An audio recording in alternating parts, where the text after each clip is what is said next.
LeanLaw and Gravity integration, but not just the functionality, but the utility of it, the value of it to the law firm, and of course to the LeanLaw Accounting Pro community.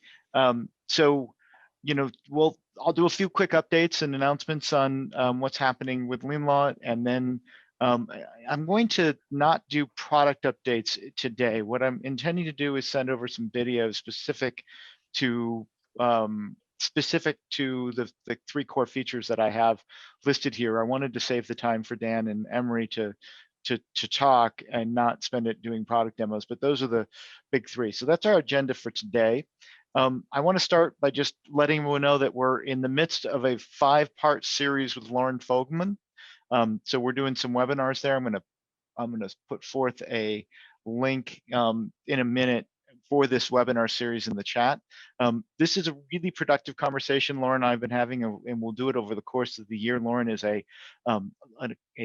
accountant coach, so she only works with bookkeepers and accounting folks, and she is a professional coach. So she's helping folks evolve their businesses and you know, essentially work less and earn more money. And I know that sounds utopic, but she really does have some great strategies for that. We just did the Earn More Money on Cleanup Projects webinar, which I'll post a link to that as well. And then in March, May, July, September, and then a bonus October webinar, we have different topics that make up the series. On the product side, we're really excited about some features that we released. And again, I'm going to show these in the chat. The 3 big ones that are now in the product, they're still in beta, but will be released fully in the next month, are write down and adjustments. What this means that in a time entry, if the lawyer looks at an entry and says that's 6 hours and maybe a paralegal did it, and she says, you know, hey, that took too much time, or I know the client won't pay it, we can write that down or adjust it, and then we can track that adjustment. And what I mean by that is if it was 6 and we write it down to 3, the client will see the billable hours as 3, but the law firm will be able to track that extra 3 that got written down. And we can see that both at the client and at the individual level, all the way down to the detail of the time entries. And again, I'll have a link that demos that. The Microsoft 365 calendar is our first live calendar integration, or through Microsoft 365 integration. We're in the midst of a 3-phase sort of global integration with Microsoft 365, and the first being for time capture, and the calendar was the most obvious first instrument. That is allowing a user to tag a calendar item in their Outlook and or online calendar and see that appear in LeanLaw as an item that could be converted into a time entry. So they can just tag something in Outlook and at some point later convert that to a time entry, and the duration and the subject line help queue up that time entry. And the last is disbursements workflow. So what that means is when we are tracking our revenue by attorney report and we have a bunch of payments. So we've gone in, we put the time in, we've drafted invoices, we've sent the invoices, and the clients paid the invoices. And at some regular pace, we need to now distribute that paid income, that paid money into the law firm to the lawyers in their appropriate proportional way. So now LeanLaw's built a workflow on the tail end of that that allows that firm administrator to create a disbursement date and then collect payments and associate it to make sure that they're not missing any payments that needed to be distributed in a certain period. So it's a really handy tool to organize and manage the very tail end of that revenue by attorney reporting period, which allows the cutting check periods. We don't facilitate the check cutting. We just make sure that the payments that came into the law firm are appropriately distributed, or you don't miss any that need to be distributed, and allows the lawyer to not just look at a period of time like last month or this year. The law firm can set up distribution dates. So it might be the end of the 1st of the month for the previous month, or the 15th for the previous month. And on that distribution date, look at their specific revenue based on that disbursement. So that's a really important functionality. So what's next in the API world, or in the LeanLaw tech world, is we're really focused. A big sort of mantra of 2021 is this idea that we're going to open up our product. So we're doing some architectural changes to do that, and our first example of that will be in with a practice management company that I can't name now because we haven't solidified it, but we'll be working with a really more of a document management company that is in the Microsoft 365 ecosystem that allows you to then essentially have a sister application to LeanLaw where our clients onboard in LeanLaw, set up financially, and then pushed over to the Microsoft 365 environment where you can now do different practice management functionality and document management functionality. That's the first one, but we'll see other things. We're considering, tie-ins with tools for time entry, certainly a more comprehensive practice management tool that would encompass all facets of it. So that's very exciting for us. What's going to be released right in the next week or so is a client page. That's going to be a single lens looking at the client and looking at financially and activity. We will then shift and do trust accounting focus. So we haven't spent any time recently on looking at the workflow of trust accounting and specifically disbursements. And what I mean is money that needs to go out of the trust account and to some third party, having that being facilitated from LeanLaw and reported on in LeanLaw. That's the first focus there. And then the last will be invoicing workflow.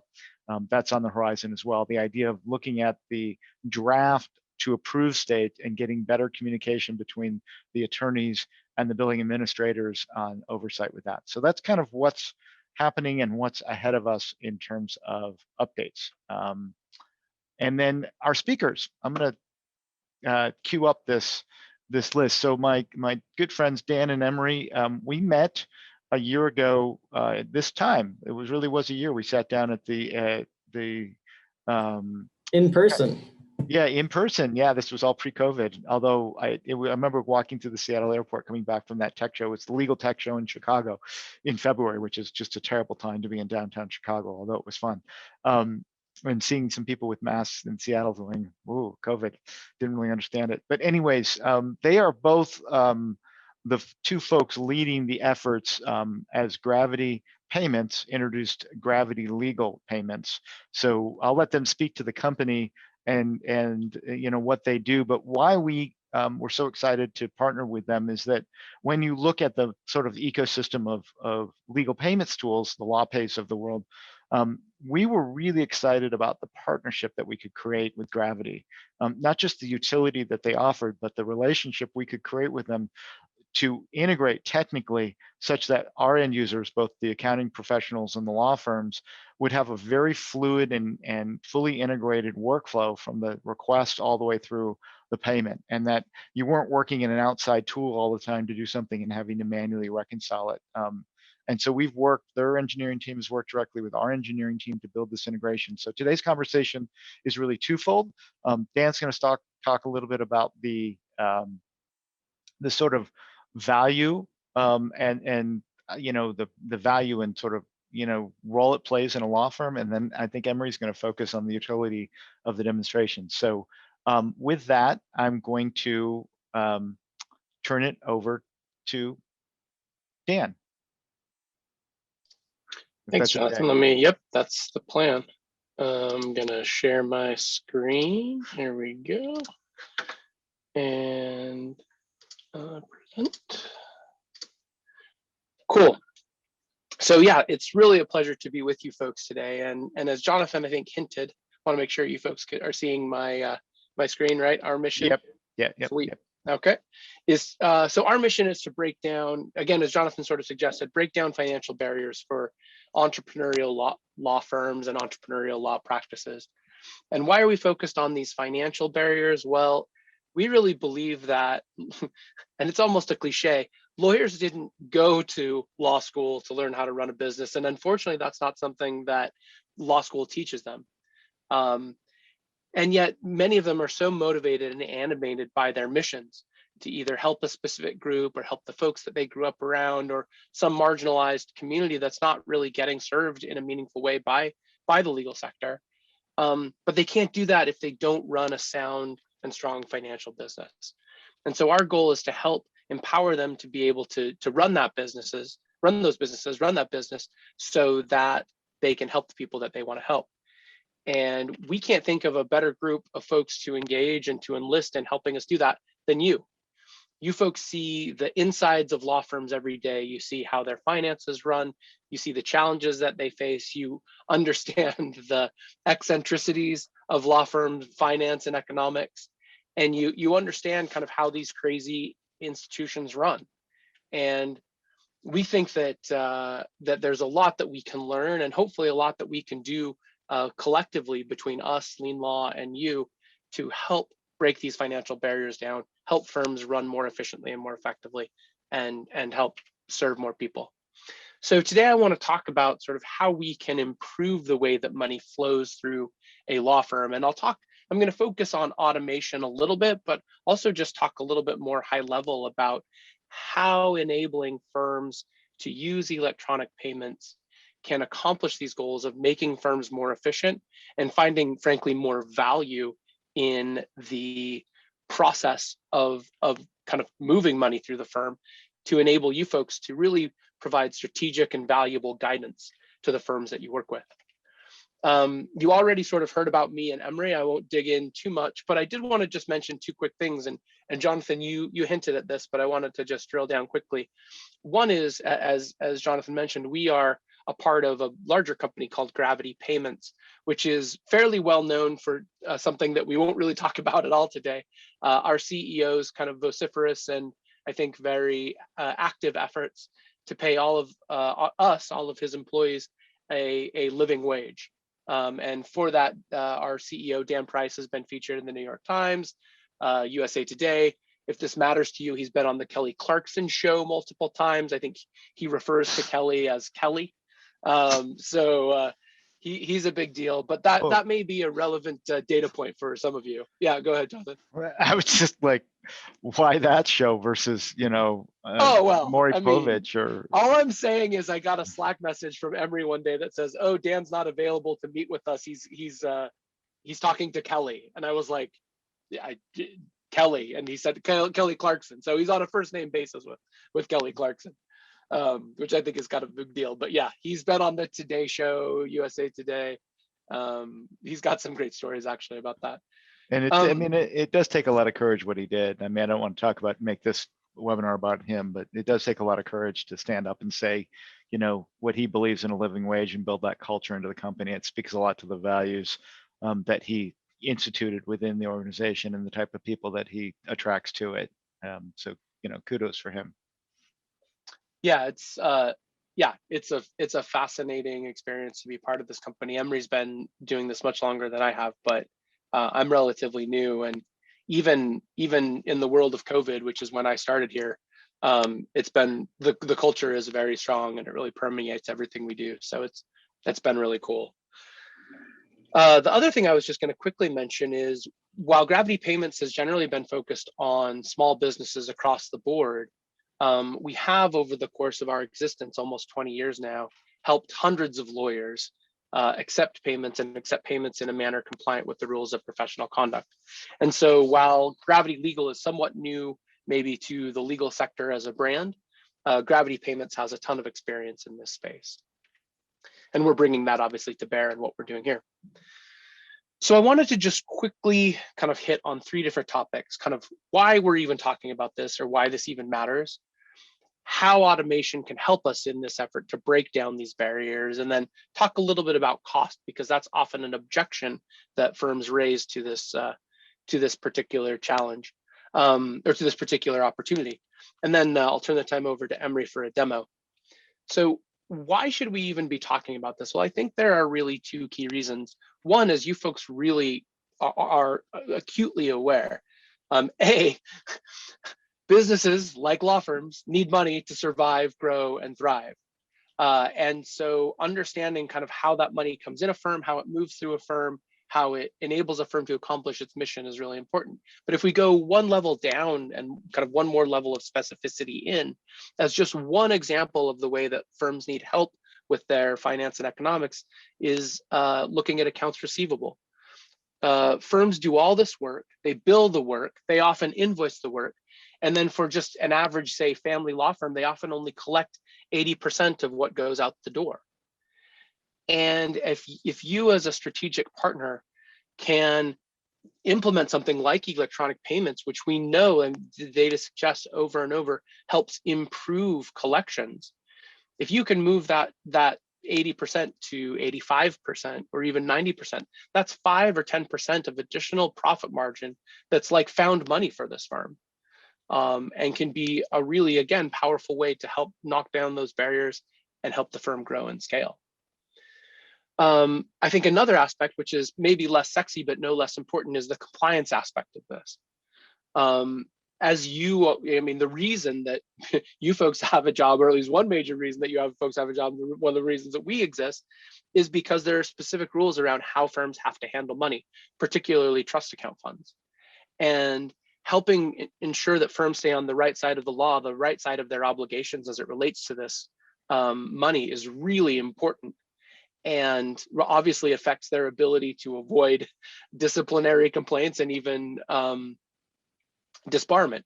And so there's a couple of really important reasons why thinking about how this money moves and that it moves correctly, they're fairly significant.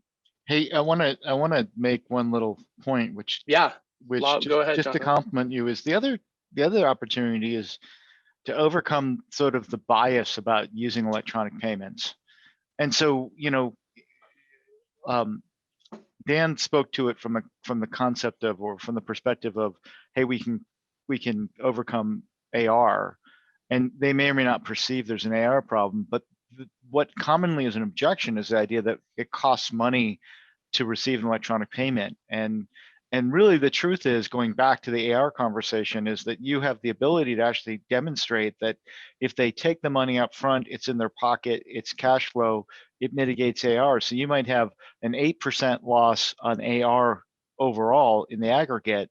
So by saying, hey, if we get this electronic payments, we're going to drop that to 4% or 3% or 0. Thus, the 3% fee on the front end is actually fine, right? So you're moving something from 8 to 3. So I know it's kind of nuanced into just saying we reduce AR, but it's also this idea that lawyers can be super frugal to the point of being counterproductive for themselves, and they don't necessarily see that math or that financial ratio of, well, what can we decrease in terms of receivables or the extension of their cash flow. So the whole different perspective is that they hit the cash sooner. So they might be taking short-term loans, they might be stressed in financials because their aging is at 60 days on average or 45 days on average. And by adding electronic payments and trust and getting more effective there, well, that could reduce it to 15 days. What's the difference of them having their money sooner? So there's some nuance below the idea of helping them with AR that actually not just mitigates AR, but actually kind of helps with cash flow and other reasons. I just wanted to add that because I think the bias that so many law firms get is, well, they're going to charge me a 3% fee, and you can even reduce that with ACHs and bringing that in. So before we get into automation examples, I just wanted to talk a little bit about that. Yeah, no, totally agree. And in fact, as I round this out, I'll bring up some other kind of potential ideas that folks like the LAP community can use to hopefully address that cost concern. But yeah, you're totally right, Jonathan. Those calculations seem fairly obvious at first blush, but are often missed by firms who aren't thinking as broadly as they could be. And isn't there also like a paperless kind of almost like an eco paperless, hey, we're a modern law firm? Some of the older firms migrating to this still get checks, and they have to, administratively receive checks, hold the checks, go to the bank, and there's this whole, I think there's a whole, value proposition around the modernization of all of this for ease of the client and ease of the law firm's just, work. Wouldn't you think? Well, and again, like COVID has been this massive stress test on so many different ways that businesses function. But we share this situation or this example all the time, but in early March, we had a lawyer call us up, like super frantic, like, hey, I got to get signed up, right away with you guys. And we're like, sure, whatever, we're not going to turn away business, but you seem very eager. And he said, yeah, the problem is and this was just as sort of, 2 weeks after we'd gotten back from Chicago and all of the lockdowns had occurred, he said, clients are still sending me work. I'm still, billing work. They're still paying. The problem is all of my checks are going to a lockbox in my office that is now physically Oh gosh. impenetrable to me. Oh my And he gosh. said, so it's not that the work's gone away. It's not that the clients are No. changing. It's that I've never kind of considered the possibility that getting paper checks could be a significant business liability for me. So Yeah. that's just like one example of all of the reasons. Like, even if you don't want to use this all the time, having it set up as a mechanism is really important. Well, and also to your point is that there's so many things that have changed in how we do business in the COVID era that they're not going to necessarily go back, right? So if you coached a client into doing something a certain way, being paperless or whatnot, no one's going to say, yeah, I really want to go back to checks. Right, I love checks. Now that the lockdown's over, can I write you checks again? Right. It's like almost like my father, who's 83, is like, I want to go to the bank and talk to the gal behind the counter and have a piece of candy. It's like, that's my 83-year-old father, not the rest of us. So I just think that it's to the point, if a firm hasn't already done this, they might be more open to these types of changes just because they're now thinking a slightly different way in a post-COVID mindset. So it could be opportunistic. Anyways, please go on. I didn't mean to digress, but I wanted to just go back and forth a little with that. Love the digressions. So, once we can get a firm on board with the notion that this process can be streamlined with the electronic payments, the next question is, how can we begin to squeeze some of the inefficiencies out of that process? How can we begin to automate some of this? And I'll go a little bit faster because I want to make sure we have time for the demo. But one example of this that is, I think, really simplistic, but we see so few firms using is this notion of keeping a payment on file. So we see two firms that we have who, in their intake process, their onboarding process, tell their client, hey, I'm going to store either a credit card or your bank account details. And of course, they do it securely through us, so they don't actually have that information. And at the beginning of every month, I'm going to send you an invoice for any outstanding amounts. And if I hear nothing from you within 5 to 10 days, I'm going to assume that you're good with this invoice, and I'm going to bill your payment method on file. Well, that can dramatically reduce the burden of sending these invoices out, chasing the people for the money, waiting for them to pay, worrying if they're going to, asking them again to do so. Again, it's a fairly aggressive billing model, but I will say we've not, from either of the two firms that we have that are using this type of a method, we've not seen any of their clients issue a chargeback, basically, go to Visa and say, hey, I didn't approve this charge. So it's working for these firms. This is a much longer conversation, and one, Jonathan, that sounds like you and I could have a lot of fun talking about. So I'm just going to hit this in very high level because, again, I want to make sure we have some time for the demo. But I think of law firm business models on a continuum. And on one end of the spectrum is the hourly model, which is, I think, the simplest, right? For a lawyer sits down, they start doing work, they multiply the number of minutes by their hourly rate, and they send out a bill. But as you folks know, and as we know, that model has a number of inherent financial and economic problems. It creates disincentives, or some crazy incentives. It's hard for firms to function. And so if you, as an accounting professional, can encourage your firms to be increasingly open to different ways of getting paid, and frankly, different ways of delivering their services, that evolution can do a lot to transform the way a firm works. And again, just thinking about the move from an hourly billing to a flat fee model, that seems relatively straightforward. But if you really get a firm committed to doing it, what that firm will start to do, or it should start to do, is it should create the incentives for that firm to be more efficient, because they know there's a ceiling on the amount of money they're going to make in a certain amount of work that they're doing. And those efficiencies can really improve the profit margin.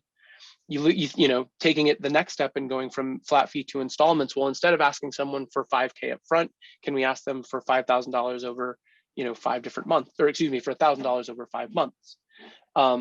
Now, again, you got to get your firm situated in such a way that it can accept that kind of cash flow change, but then you're not chasing the client necessarily. And then we've got a whole bunch of content on subscriptions where lawyers are actually delivering subscription legal services to clients.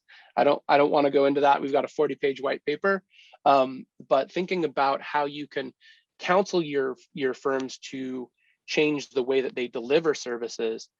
And I guess the other two pieces I just wanted to say is A, you can deliver that counseling, and then B, what we've done is built the technology to help facilitate each of these along the way so that firms can make that transition, because they're not going to be able to do it on their own without having really thought these different models through. Yeah, and I'm just gonna add one quick thing is that Please. in our relationship, we'll see some of this new financial modeling be built into features that are not just payments, but part of the billing workflow. I was just, chatting with Emery in an earlier conversation about how our fixed fee architecture tied with your subscriptions payments becomes a really powerful tool for not just saying I'm doing a subscription model, but even facilitating the fee arrangements with clients in automating it all the way through the payment piece so that an auto invoice is increased. So we'll see that integration, built between our two organizations deep in the product. Yeah, excited for that. So as you think then again about automating this process in order to identify efficiencies and knock down these barriers, one way to do that is through direct integrations. And you'll see, as Jonathon was mentioning, and hopefully, well, definitely more to come down the road, but as you'll see in the demo with Emery, we've built a direct integration with LeanLaw, and that removes a lot of the kind of operational inefficiencies that come up or the manual type of work that has to be done. But I think one question that you folks could and should be asking your firms as they choose technology is, what other technologies does the platform that you're using or the platform you're considering using integrate with? Because if you can create a seamless process from intake to billing to practice management, as Jonathon was talking earlier, document management to invoicing to payments, you can cut out a lot of the manual work that needs to be happening as a firm processes all of the different things that it does. And direct integrations is one way to do that. And then sort of popping over to our next option, there are also technologies, and the one that we're most focused on right now is a company called Zapier that builds some of the connective tissue between otherwise disparate systems. So basically, if a software builds an integration to Zapier and another software builds an integration to Zapier, those two can talk to each other over Zapier, and you can again connect otherwise disparate systems to build these kinds of workflows and kind of find those kinds of efficiencies. Now, Zapier does cost money, but again, just like the point that Jonathon was making earlier, if we can improve our profit margin or improve our cash flow situation by 10% or 15%, the modest amount that we're paying to smooth out this system will seem like a very, very valuable investment. Yeah, one note, LeanLaw's also eyeing Zapier as an integration partner. So that's on our horizon as well. Yeah, they're a cool technology. I'm excited about that one. So Jonathon mentioned the cost objection, and I just want to hit two quick things before I turn you over to Emery. This is definitely one that we hear from firms a lot, even 20 years into firms supposedly sort of accepting credit cards on the regular. And we wanted to just give you two ways to think about this that hopefully will help you talk to your firms about it as they're considering this different option. I think Jonathon actually already gave you one, which is like, hey, if we can improve our cash flow situation and improve our collections with this modest investment, it's worth it. We wanted to just share with you two more. One is this notion of surcharging, and we've all seen this, right? We've gone to the gas station and seen that they have a lower cost for cash than they do for cards. And what's happening here is the station is effectively shifting the cost of processing from itself to you, the consumer. Now, when we start talking about this for law firms, some firms get really nervous. Some firms don't love this model. We don't think it's for every firm. We don't require every firm to do it. But what we do think is that every firm should at least have the power to do it. Because what we've seen with some of the firms who do this on our platform, many of the firms that do this on our platform, is that they reduce their processing costs by 60 to 80%. So from roughly 3% down to 1%. And again, if you can find 2% of revenue for a firm, that's especially a firm that's decent size, that's not small potatoes. And so kind of, again, just thinking about these different ways that firms can strategically deploy payments in order to blunt that cost objection can be one way to help them kind of get on board with how they can lower this financial barrier. And then the other one, go back here, is ACH. And Jonathan, you mentioned this earlier, but wanted to just kind of spell it out. If we look at a hypothetical $5,000 payment, and this payment comes in via credit card, the firm's going to be paying almost $150. Whereas if it comes in through ACH, the firm's paying only $17. This is the pricing that we offer. And what the other thing that we've done is we've built technology to help firms toggle these payment methods on and off, so that if they want to kind of use payment methods as a strategic way to lower their costs, they can do that. And then if you think you combine sort of ACH with the surcharging that I talked about earlier, this can dramatically lower a firm's processing costs while continuing to provide clients with a variety of different payment methods, and payment methods that are lower cost for everyone involved. So just thinking about how different payment methods can be deployed and still be electronic and preserve some of these wins that we know exist can be really valuable. So again, oh, go ahead, Jonathan. Well, I was just going to say, in this day and age, I think it's a misnomer to think that a law firm's client wouldn't pay via an ACH, meaning the idea of, a check in the physical sense, or a routing and checking number, which is on the check. And I think I think it used to be this sort of less, almost like enigma in ACH. And the idea, and now I think it's pretty baked in that consumers can pay with an ACH quite fluidly. Well, and we've tried to really build those two, really integrate them so they sit more or less side by side. And we've seen that about 25% of our clients' payments come through that ACH channel. Yeah. So, 1 out of 4 people certainly don't feel so uncomfortable that they won't do it. And I think, again, that could potentially only grow. So I want to turn the time now over to Emery. Let me stop sharing my screen, and so he can walk you through what we've actually built and show you some of these things. Perfect. Thanks, Dan. All right. So what I'm going to share, this is going to be basically in 2 parts. The first section, I'm going to talk about the LeanLaw Gravity integration, and then after that, I'm going to quickly touch on a few of the other ways to accept payments directly through Gravity Legal. It looks like maybe we have some questions in the chat. I don't know if Jonathan or I'll get to the questions. So perfect. So this is the Gravity dashboard, and we really designed the integration so you don't have to be here. Once you've set up the integration, you can accept payments directly through, accept trust requests directly at LeanLaw. So I'll kind of go through this this process here. Let me move you all out of the way here. So I'm here in LeanLaw, and it's really kind of a 3-way integration. You have LeanLaw connected to Gravity, and then Gravity connected to the same QuickBooks account that you have connected to LeanLaw. So here, instead of just recording a deposit to trust, I now have the option to create a trust request here. So when this comes out, I now have the option to select a client, and I'll select here at Costa Motors. You'll see that this request, I have it set up in LeanLaw to do this request at the client level for this client. But if this was a matter level client, I would be able to select a matter here. So I'll make this $1,000 request. Add a internal memo here to that request so I can track it. It pulls in the email directly from the client record in LeanLaw. And then here I have the ability to enter a subject and a note here. And I said this in an earlier demo, but I'm just going to augment it here. That trust deposit memo is really important.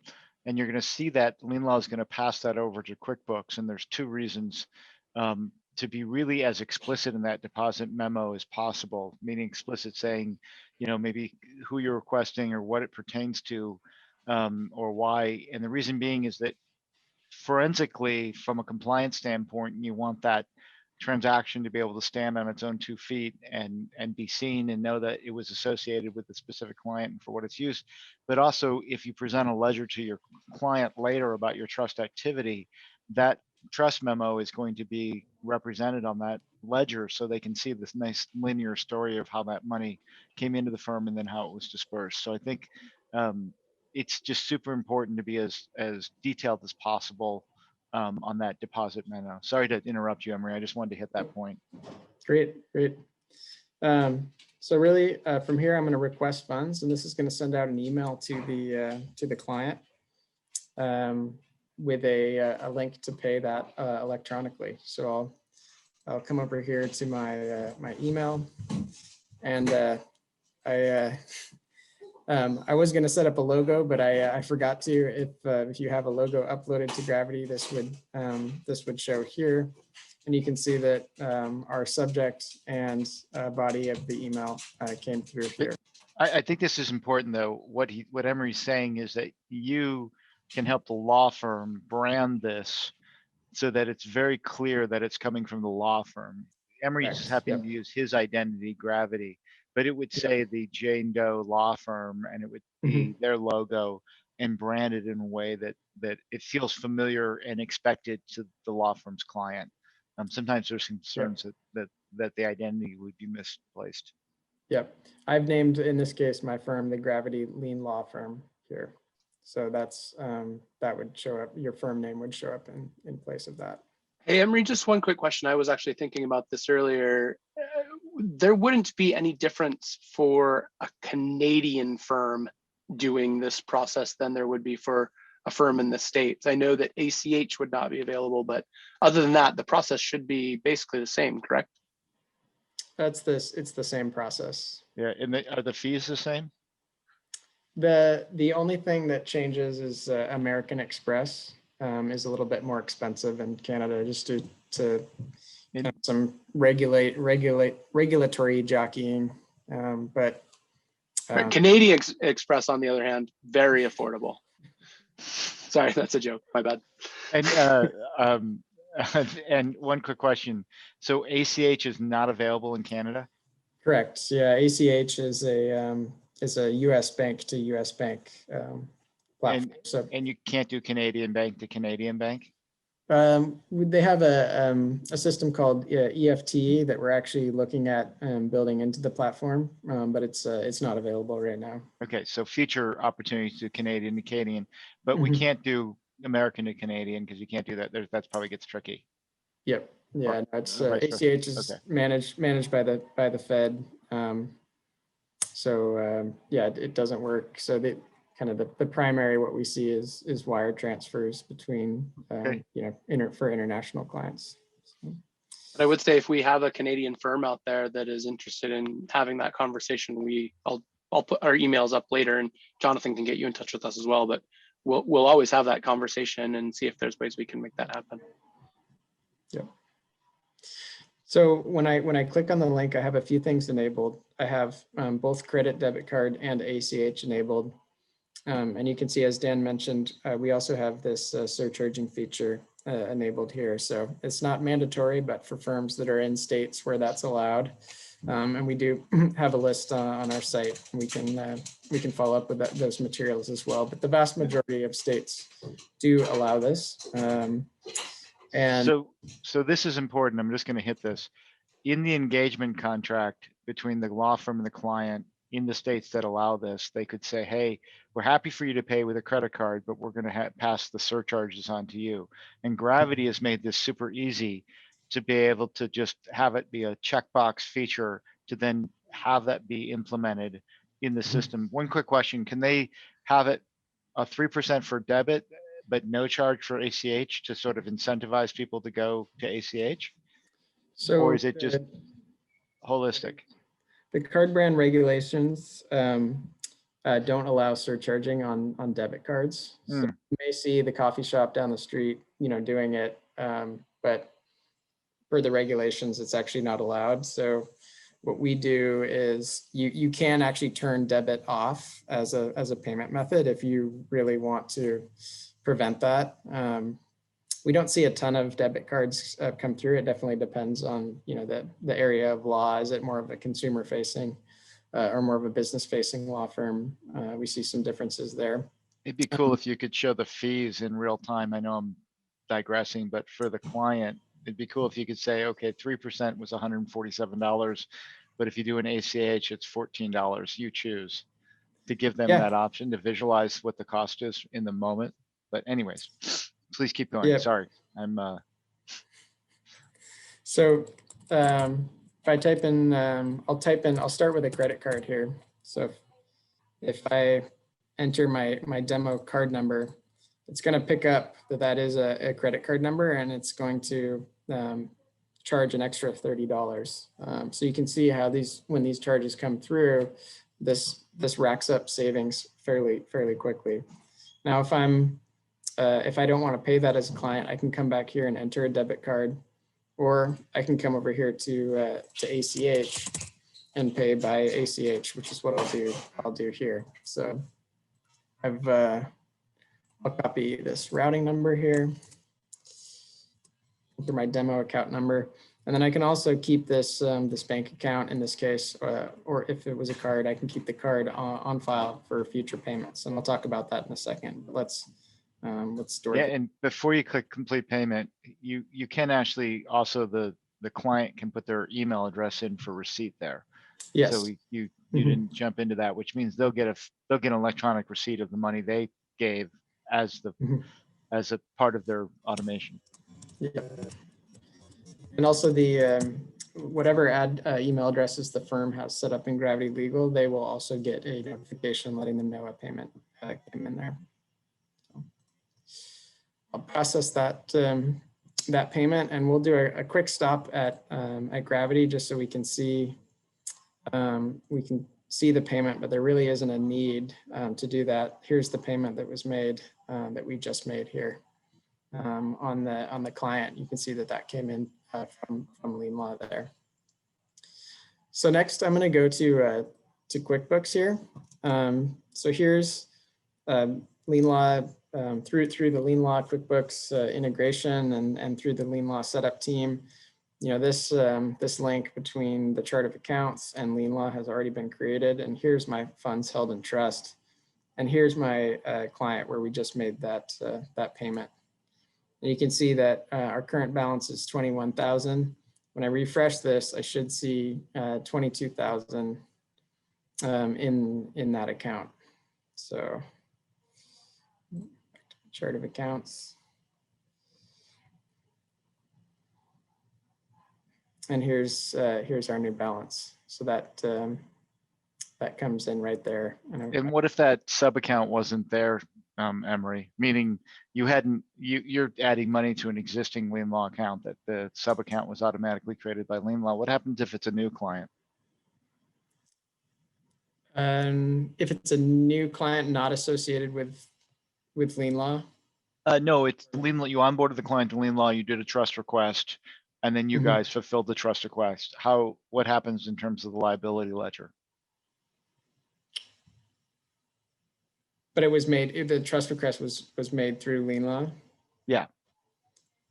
I think it has to. Does it not? I was setting you up with a question. The answer is, as part of our integration, LeanLaw will automatically create the liability ledger account for you on your behalf. So when we receive that money and know that it's there and the deposit's made, not only are we making sure that the liability side is articulated in QuickBooks, but we're creating the subledger as well as a function of this automation. So the client doesn't need to think, oh, geez, how is it going to get correctly added to my chart of accounts? we did that through the automation. So if new client comes in the Box Corp, they give you 10 grand as a trust retainer. On the sub ledger that he was just showing Coastal, a new sub ledger would be created, the Box Corp, and it would show that liability side increasing by 20 grand, and then of course the asset side on the trust bank account increasing by the 20 grand. You gave, It's an important yes. note because we don't want it just to be added to QuickBooks in a random way. It's added in a very methodical way to make sure that it's completely in line and consistent with all of the trust accounting that we've set up from the get-go of the account. And then you can also see that deposit in the trust account here. So if I view that the register, here is the deposit we just made. And there's that memo that I talked about as part of it, the forensic side, to be very clear about what that was. So you can see on the 17th, he's got 2 different retainer deposits from the same client. And that can happen. One's called retainer, one's called retainer, and many times when people screw up their trust accounting, it's the memo field that they go back to that they can realize, okay, that's where the mistake was made. So it's very important that you be very specific about as you can when you're requesting the money, or coach that to clients. What's that look like on the LeanLaw side? So we can come in here and we'll go to reports, trust report. And we can see kind of our dashboard of all the clients. And then if I click in here, I can see this deposit that just came in here. They got us up to the 22,000. And you need to think about this in the context of, this is the lawyer's view, or maybe a paralegal view who doesn't necessarily paying attention to the day-to-day of trust requests and receipts. The firm manager or accounting manager might be doing this, but this is where the lawyer might look. And that's, again, this is the ledger that you might present to a client, or even someone inside the company trying to figure out, a law firm trying to figure out what's happening.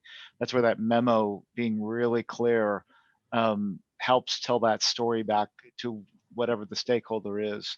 So when he went to this trust report, that's the lawyer saying, hey, did we get that money, or what's the trust balance? And it's all in real time. So when they made that payment, boom, it was updated in QuickBooks and it was updated in LeanLaw instantaneous. So that lawyer opens up her laptop and she immediately knows, hey, this is what happened. The money's in the account. Great, I can start working. Because many times they won't work until they get the money.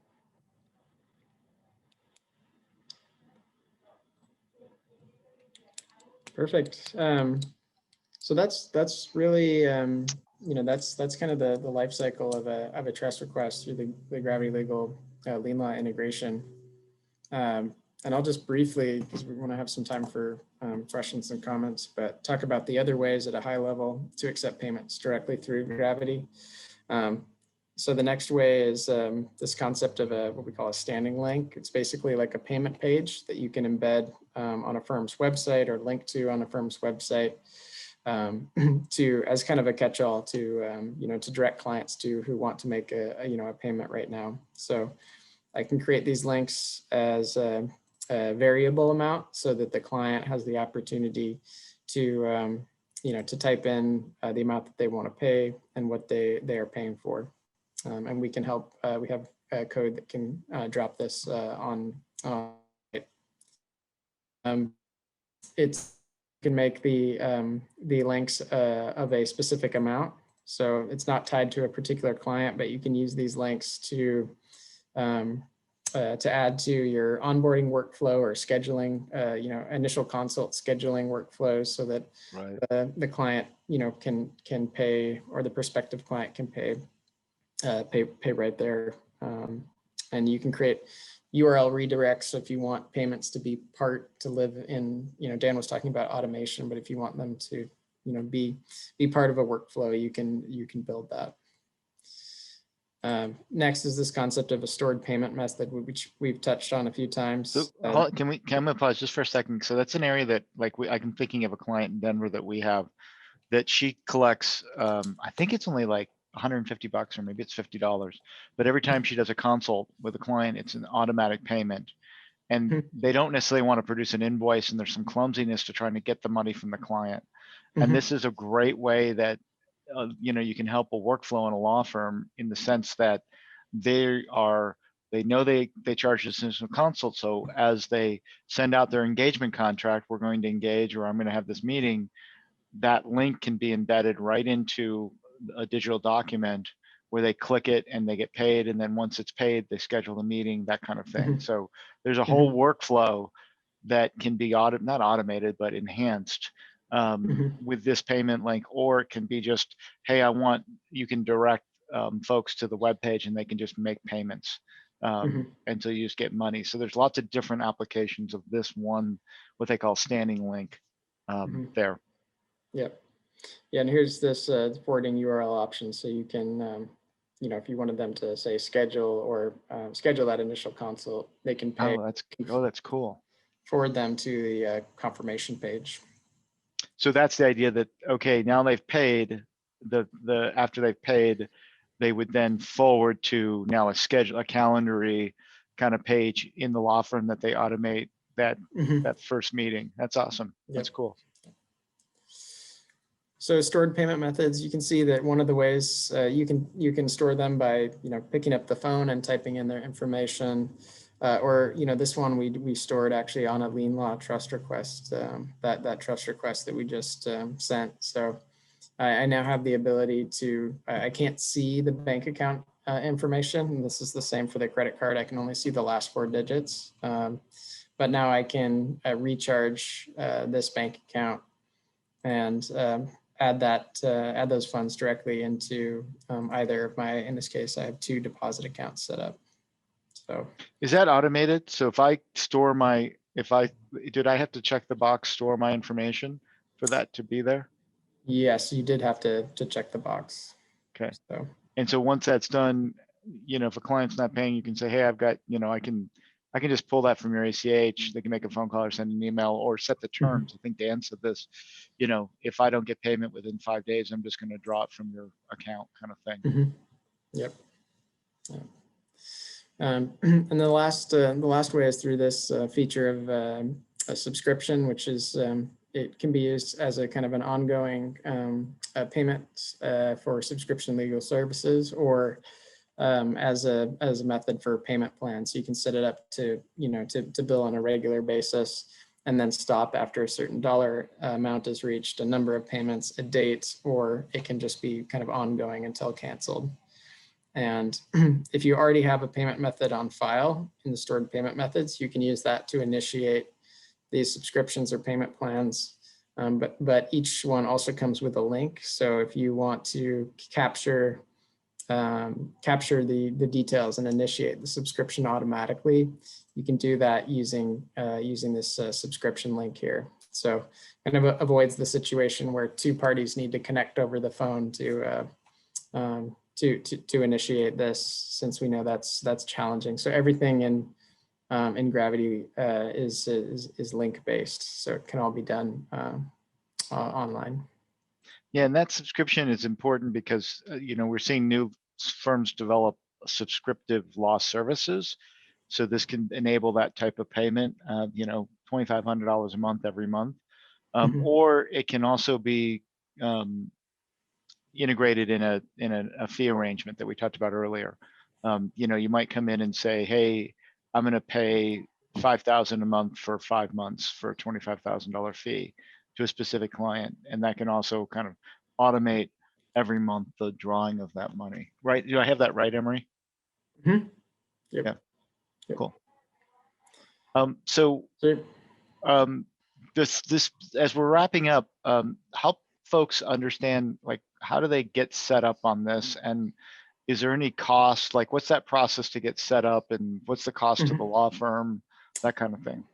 Yeah, there's no it's only the transaction fees that they have to pay. So there's no monthly costs due to our partnership with LeanLaw. So if they're a LeanLaw firm, there's really no cost to them to get set up, other than time and learning a new system. There's no hard costs for getting set up. We charge 2.95% flat rate across the board for all cards, and then 0.35% for ACH. And if you look at kind of the majority of our firms, if you look at their effective rate, because they're really using, as Dan said, a quarter of our payments come in through ACH. The majority of our firms are paying less than 2% overall to process electronic payments. So between the ACH and surcharging and kind of moving volume to less expensive payment methods, that's a big way that we've been able to make a big financial impact for these firms. So you can go ahead. There was a question from the group, which is there a max ACH amount? There is a max ACH amount, and we typically set it based on the kind of the firm's financial position. Our default is $20,000, but we have firms that have limits up north of 50,000 per transaction. So is that per day, or how does that work? That's a per transaction. Oh, per transaction. Yeah.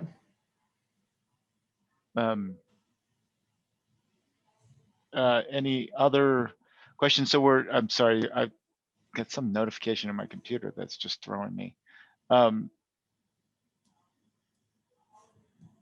Sorry, I was like had my phone ringing and it was on the computer. So we're at the hour. So I think that the next step for any folks who want to sign up is just reach out to LeanLaw, and we're happy to make the introduction to Gravity. This is baked into LeanLaw now, so it's available to anyone who wants to use this live, and it's ready to go. It's been tested and it's working.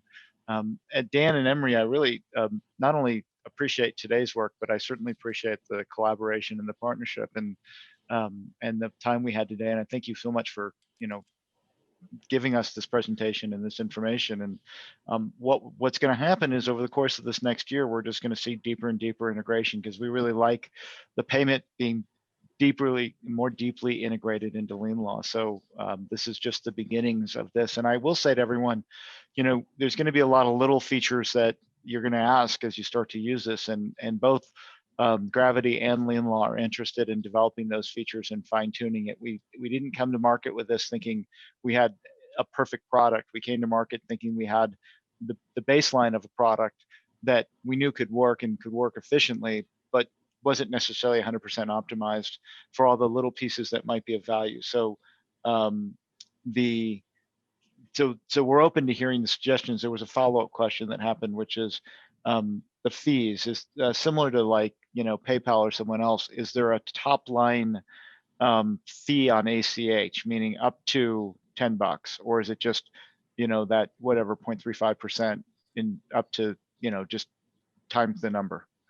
Yeah, so it's there is no kind of cap on those fees. So if you accept a $40,000 payment, that's not going to cap out at $10 or anything like that. So we've chosen to take the strategy to we understand, like, if you go through your bank or some other options, there may be ways to find less expensive ACH on a per transaction basis, but we've priced it in a way so that we feel good about kind of investing in it and really switching that volume, moving that volume from cards to ACH.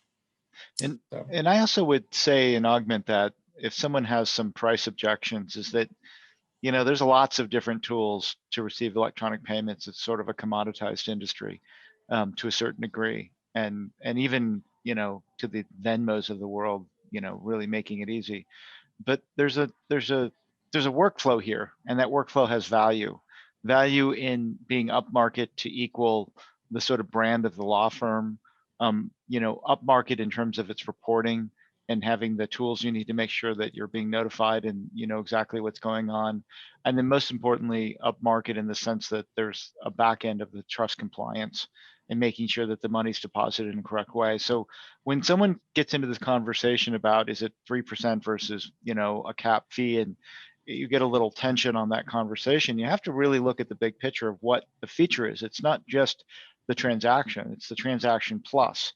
And you can go to Venmo and set up a ability to receive a payment in your trust account, but that's not going to necessarily help them be compliant. It's not going to give you reports. It's not going to integrate with LeanLaw and have it visually be, you know, visible to all the stakeholders within a law firm. So I think it's important, you know, I think it's important to really look at the holistic package and understand there's value in that, and not get too caught up in the transaction fees, because in the end, one firm that is one transaction that is deemed compliant that potentially was messed up, or some manual work and having to undo some mistake, is well worth a little extra money on a given month.